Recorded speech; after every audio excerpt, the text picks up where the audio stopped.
Welcome. In front of me I have the both Google Pixel 7s, and today I'll go over just a comparison between these two phones. So this obviously is the 7 Pro, this one is the 7, and I'll begin by just mentioning I'm not really gonna go over the software side of the phones just because they are identical. They literally running the same kind of Google version with the same kind of benefits of, well, having stock Android on a Pixel. Obviously, stock Android on a Pixel isn't as stock as it is on some other devices. We do have a couple benefits here, like having basically the newest Androids that always come out. So right now, most of the phones are running still Android 12. These are, I believe, running Android 13 already, right? And it might be just a moment before other phones, even like the newest flagships, for instance, like the Fold 4, will get Android 13. Now, additionally, because like I said, the stock Android on Pixels is not necessarily the most stock thing. It does have a bunch of additional features that you don't actually have on other phones. And some of those would be things like, for instance, voice commands that you can give your phone at any moment. You don't need to say something like, hey Google, or whatever. It's just, for instance, someone calls you, tell it to pick up, and it does pick up the phone even though you're far away from the phone. Another thing that is really useful is, for instance, the auto Shazam, what I would consider. It automatically listens to environment, and if it hears a song, it detects that song, tells you the artist name and the name of the song on your lock screen, which is really nice thing to have. I personally really like this. So, like I said, a bunch of the things are on Pixel phones that you won't see on any other ones, but both of the Pixels have the same software, so both of them have the same features. So none of them have anything like more over the other. The only thing more that you will get is in terms of cameras, but that is due to hardware. And I'll mention the cameras a little bit more in depth later on, because they will be what I would consider a massive point of the decision you'll be making right here. So let's start off with the price tag. I'm gonna consider that both of the phones are at its very lowest price point, meaning 128 gig storage, both of them with 8 gigs of RAM. So in this case, they're exactly identical, running the same processor, same storage, same RAM. Now, this one would come at $599 in this case, at the lowest model, while the 7 Pro would come at $899. So you get a hefty $300 price bump. Now the question is, do you actually get $300 worth of hardware upgrade? And I'm not gonna stretch this out, I'm gonna say it right now, no you don't. At least in my opinion, you do not. Now to certain people, this might be arguable, because one of the major things that you get in that $300 price bump is the camera. So honestly, I'm gonna actually do it right now. So let's flip it over and see the cameras. So you can see massive difference right here with addition of this thing right here. This is a 48 megapixel telephoto lens. Now, if you're not versed in what the lenses do, telephoto is just a kind of like a periscope lens that allows you to zoom in really close to something from far away. So, for instance, you might be using just a normal wide sensor to capture someone at a, I don't know, couple meter distance or a couple feet distance, and it will look obviously good, normal, as every photo does. But you could be standing, I don't know, 50 meters away and capture basically the same exact picture using the telephoto lens and zooming in, and the photos will look almost identical just because both of them are running at relatively similar pixels. So the wide one is 50, the telephoto is 48, so not much of a difference here. Now the 7, the default 7, does not have the telephoto lens. Both of the cameras right here that you can see are exactly the same. They're literally identical. So we have a 50 megapixel wide sensor and 12 megapixel ultra wide. Both of them have the same kind of aperture and stuff like that. So they are the exact same sensors in both phones. But you lose that telephoto lens, which allows you to capture, like I said, pictures of objects, people, subjects, whatever, at further distances by still keeping them pretty big and detailed. Obviously, all the phones, even like something like this overpriced hunk of junk, will have, let me just quickly open up camera. So even right here, I do have a zooming option, right? So I can zoom to, 6 times, though I don't have a telephoto lens. So this is it takes just a wide sensor and just zooms it in. And that's basically all I get. Well, here you don't zoom in on the photo. This photo is already capturing at a significantly closer close-up. So by default, it's closer, and when it's trying to get even closer to something, it doesn't zoom in. It just varies the difference between the mirrors and the lens, because the way this is designed, the camera itself, is that the sensor is not facing out like these ones are. It's actually positioned sideways and reflects off of a mirror outwards, and it can be moved back and forth to basically change the zoom level. So you get always a pretty nice clear image. Now, like I mentioned, this is the only difference in terms of cameras, and it's the probably main defining point of these two phones that will define if you want to get the Pro or the non-Pro. I'm not really gonna tell you which one to get. I'm gonna just go over the differences and the reasons why I don't think the price bump up is worth. But obviously, if you're planning to use this sensor often, maybe you just tend to capture photos from far away quite often, then obviously for you this would be a well worth of an upgrade, and that's completely understandable. There's nothing bad with it. In both cases, I believe these phones are pretty well priced in general, but if we consider just these two together and the price difference right here, this one is a clear winner, at least in my opinion. Obviously, if you're planning to use that, like I said, the camera, then this one might be better for you. It's still well priced comparing to other flagships. It's still nicely, below the $1,000 mark right here, at least for the default one. So if you're comparing it to other flagships, the price is really good. If you're comparing it between just these two, it's a little bit too high. Or we could argue that this one is just too cheap, but it's from the same company, so whatever. Anyway, let's move on. So I'm gonna now touch upon the display. So I did mention before that we have a bigger screen right here, which is an obvious thing that you can see right away, but what you might not see is the difference in brightness. Now by default, the brightness difference right here would be supposedly is only about 100 nits difference. Technically, by default, in just environment like this, they both should be as bright, just the same brightness. But if I max out the brightness on both of them, you'll probably see right away that this one seems just a little bit brighter. Not by much, but it seems brighter in my opinion.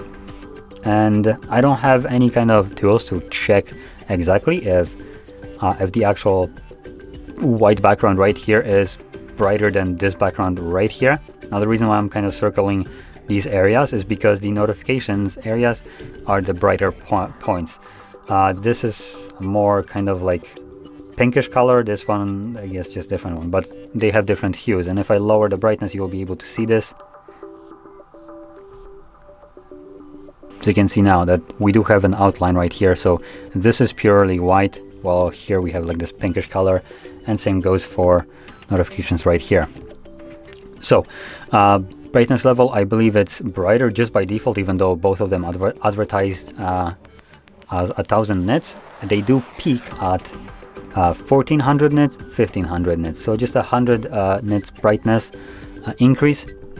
And this brightness will only be visible, well, I don't even think it's going to be visible, but it's only going to affect when you go outside. This is the peak brightness, as bright as the device can get, and usually that happens only when you go outside for a limited amount of time. When you get like blasted by just direct sunlight, the phone just cranks up the brightness so you can actually see the display clearly, but it sustains that max brightness for a short duration. Afterwards, it just drops it back down and you get whatever the reasonable brightness it considers. I am guessing that this is done so you don't have burn-ins in your AMOLED display, but this is just a guess, so I could be wrong. But the main factor here is this one technically on paper is brighter, and physically in terms of the 1000 nits brightness, it seems also brighter when you do it manually, so that's that. Now, additional things is the increase in resolution, which is probably done because the screen is bigger. So this one is running at 1080p resolution. This has a 1440p resolution.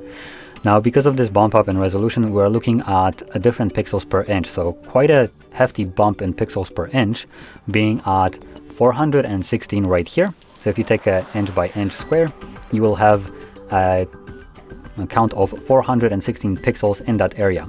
But the same on this phone would equate to 512 pixels per inch.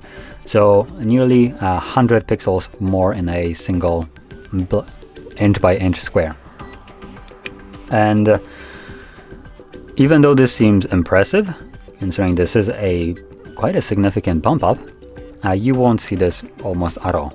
I cannot tell the difference between the resolution of these two phones, just because the display right here is also smaller, and 1080p resolution right now is basically like the sweet spot. You don't need a higher resolution on your phone than 1080p. This is already a pretty freaking decent resolution for especially a phone. So like I said, not a defining factor. Resolution right here, even on the lower end, which is a 1080p, is already pretty good. The only difference in actuality that you will see is probably battery life, because a higher resolution will require more from the processor, and that will mean that your processor needs to work harder and consume more energy to push this screen. And additional difference in the screen is in refresh rate. So the 7 runs at 90 Hz, while the 7 Pro runs at 120. Now this is one of those things that Google did deliberately, I'm pretty sure, just because there is no reason for this phone to cost $600 and have a 90 Hz refresh rate. This should be running at 120, but if you would keep the price like you should and put the screen that you should, then this would make this phone even less enticing. It's already overpriced over the non-pro version of it, so including 120 Hz refresh rate would just completely make this one a joke. And it would be even more blatant cash grab that it's already marketed as when you compare it to this one. Now, you get only a 30 Hz refresh rate, so a bump up, not that significant, but some people might still consider this to be just a kind of a hindrance in a way. I personally, I like to see 120, though I don't know if I would be using it, just because running the display at 60 gives me better battery life, and that's what I primarily care about. So it's kind of stupid kind of trade-off, having a higher refresh rate but having to pay it with your battery. So like I said, it's for some people the 90 will be a good middle ground, so you can run at the higher refresh rate and still have decent battery life. Or you can also change it to 60, and in this case, if you plan to run your phone at 60 Hz, then you truly don't care what either phone refresh rate's at. And in this case, it literally just kind of blurs the differences between these phones and price range.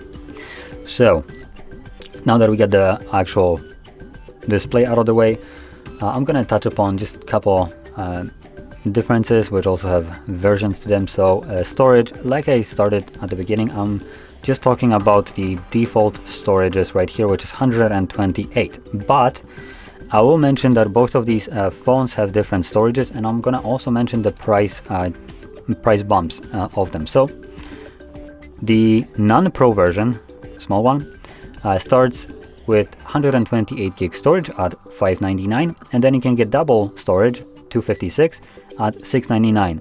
For $100 increase of 128 gigs is absolutely effing stupid. That is way too much for such a minute increase of storage. 256, I would argue, should be the default storage right here, and probably the only storage in this case for this one.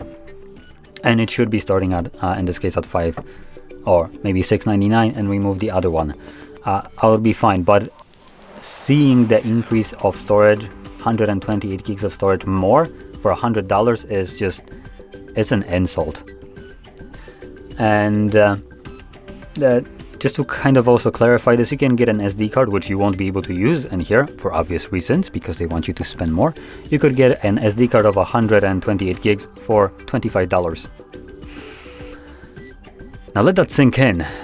They're charging you quadruple the price of the same storage that is just baked into here that you cannot upgrade, and remove the possibility of you to do it yourself by putting a SIM or SD card in here. That is if that isn't a middle finger to you, then I don't know what is. Now at this point, most of the flagships do this, but it's still a middle finger from every manufacturer nonetheless. Now, when we go to Pro version, we have a little bit more options. So we have the 128 at $300 more, which is $899, 256, which is at $989, again a $100 increase, which is again effing stupid. Where it does start to make sense is when it's doubled again, so from 256 to 512 gigs. So you're getting the 256 gigabyte additional storage for again $100. So now it's just double the price of an actual 256 storage. So yeah, and that would make the device with 512 gigs of storage priced at $1,099. Now this would probably be the closest price of a flagship comparison with more storage. So that's $1,000 is usually what you get from an actual flagship, for instance like Samsung's. Though actually that's not even correct anymore, considering Samsung now decided to go completely bunkers and release the S20, for instance, 2 Ultras at like what, $1,200 with base storage. So, and you can obviously go higher, which again, companies like Samsung just showing you a middle finger even more. And I was interested in this, and I did check, for instance, price inflations, and just, you know, comparing the prices increase and actual prices that we have right now based to or compared to inflated prices as they should be now. And the same phone that used to cost, for instance, $300 now should be coming at like $700, which would be very adequate for these two phones, being priced correctly for price inflation, and for instance how phones used to cost in like 2003 as an example, and the crank up in price based on inflation. And $1,800 effing dollars for a phone is not even in the same effing ballpark of price inflation. That's just a greedy company. Even the $1,200 is already a blatant just cash grab. It's literally robbing people. For a phone that comes with ads in their store, with phone that comes with limited support, with phone that is locked away and it's technically not yours because companies want you to rent it. So F Samsung, basically what I'm saying. In terms of Google, I think it's a little bit more open, but it's still Google, and obviously nothing is private here. It's Android after all. Now that I mentioned the prices and differences, probably starting to get the gist of the differences right here. So the last thing that I'll mention is the battery size and charging speeds. So the Google Pixel 7 has a charging speed of wire and wireless at 20 watts. They're calling it fast charging, which is, I think, nowadays just a marketing gimmick. I understand that half a decade ago, or maybe even closer to like a decade ago, 20 watts would have been fast charging. But nowadays, when you have phones from Xiaomi that charge at 120 effing watts, and then you have this that charges at 20, and both of them are called fast charging, there is a massive discrepancy in speed that you charge your phone at. One can charge your phone to full in a matter of 12 minutes, while the other one charges it into 50% in 30 minutes. So I cannot claim that this is fast charging. This is just outdated naming scheme that allows them to just call it fast charging still. Well, it's not anymore, not even close. Now, the 20-watt wireless and wired charging kind of begs the question, why would you need one or the other? Obviously, if you can wirelessly charge your phone at the same speed as wired, why is wired so effing gimped? Usually you have trade-off, so you can wirelessly charge it relatively okayishly, fast maybe, or well, moderately, while wired would give you this instant juice, basically allowing you to charge your phone quickly and reliably. Here you charging it both at the same speeds, kind of making one useless. If you have a wireless charger, you don't need a freaking port on here because it literally becomes useless. And same thing goes for this one. So this one decides to just increase the charging speed of both wired and wireless to ding ding ding 23 watts. We get whopping 3 watts more for wireless and wired charging. Like, are you serious? $300 more gets you 3 watts charging. I am baffled by this, to be honest. So with that being said, this has a 5000 milliamp hour battery. This one has a 4355 milliamp hour battery. So 645 watts less. Now, it's hard to recommend this phone if you don't care for the cameras, just because paying $300 more for exactly the same phone is just an insult. So I'm gonna now do an easy kind of side-by-side of what's the difference only. High resolution, which isn't necessarily the most positive thing, at least in my opinion, because 1440p you don't get to see, and it consumes more battery. High refresh rate by only 30 watts. It's an upgrade nonetheless. Additional camera at the back. Most significant upgrade. This one, like I mentioned at the start, will be the defining factor of which phone you pick. And if you want to capture photos from far away, then there is no competition for you. This is the way to go. Additionally, bigger battery life and 3 watt more of wireless and wired charging,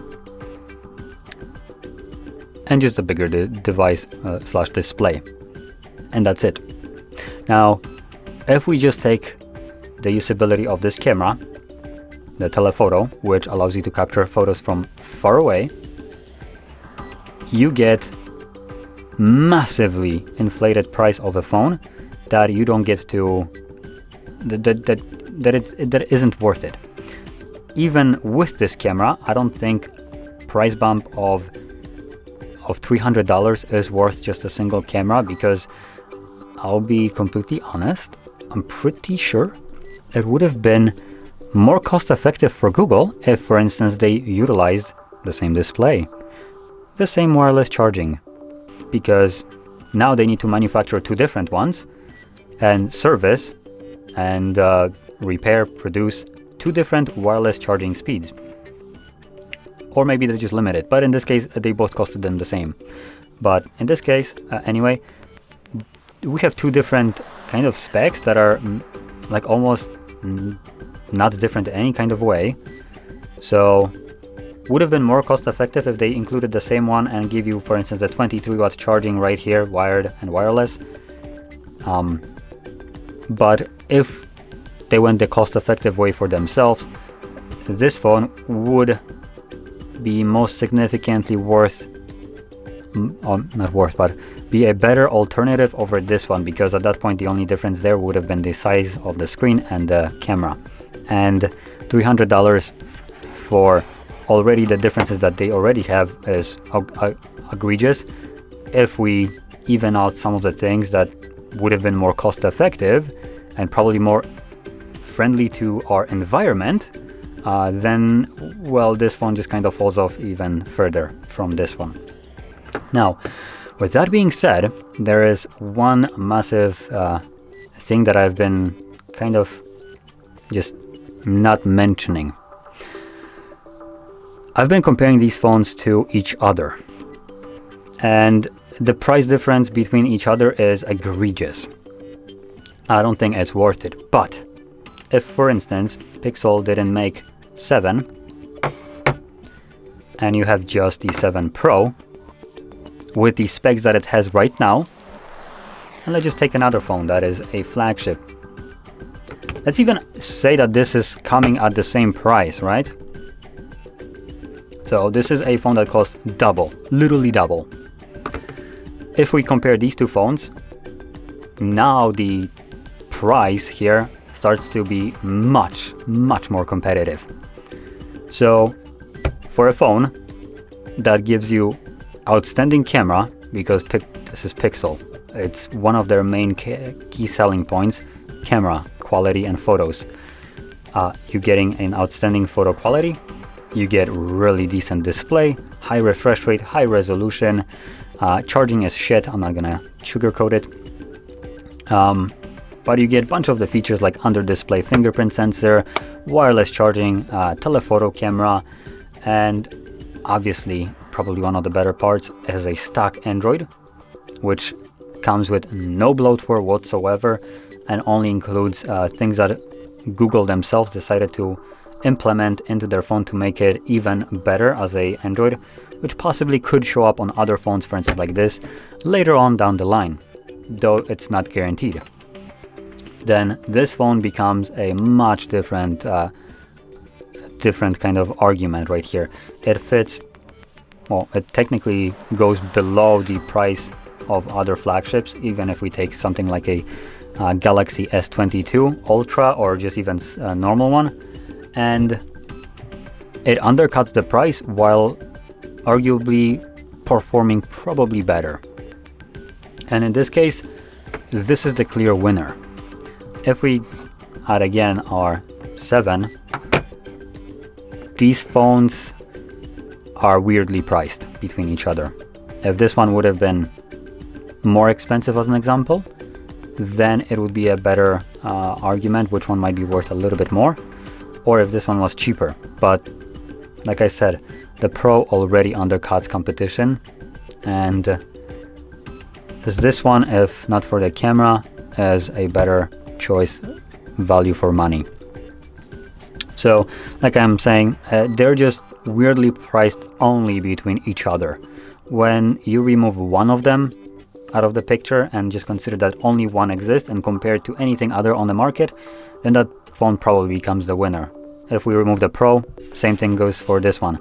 It's a powerful device at $600, really good camera setup, really good display, software and all that stuff. Not as good as this one, but if we remove it, then we only losing probably the typical 120 Hz refresh rate from other phones that would be at this price range, while you get additions from Google that no other phone has at this price range. So, like I started at the beginning, the choice right here will differ from person to person, because one of the biggest things that makes either phone valuable is I would probably argue the camera. And if you care about the telephoto camera right here, then you don't have a choice. This is obviously the clear winner for you. If you don't, then this will probably be the clear winner for you. And if you don't really know if you need it or not, probably again this one, because if you tend to take casually photos from time to time, you won't probably utilize the telephoto as much, and arguably it will be money kind of wasted. The $300 extra for a camera that you barely use might be nice to have it, and obviously at that point it's your decision if for you the comfort of having the camera when you might need it and having it is worth that extra $300. So With that being said, this was a kind of a long rant, and I tried to go as in-depth and explain every part of it as I possibly could. So hopefully I explained this well enough for everybody to understand. If not, sorry. But yeah, hopefully for whoever actually stayed for this long, you found this video helpful in some kind of way. And for all of you that watched it to the end, thanks for watching, and I guess see you in the next one.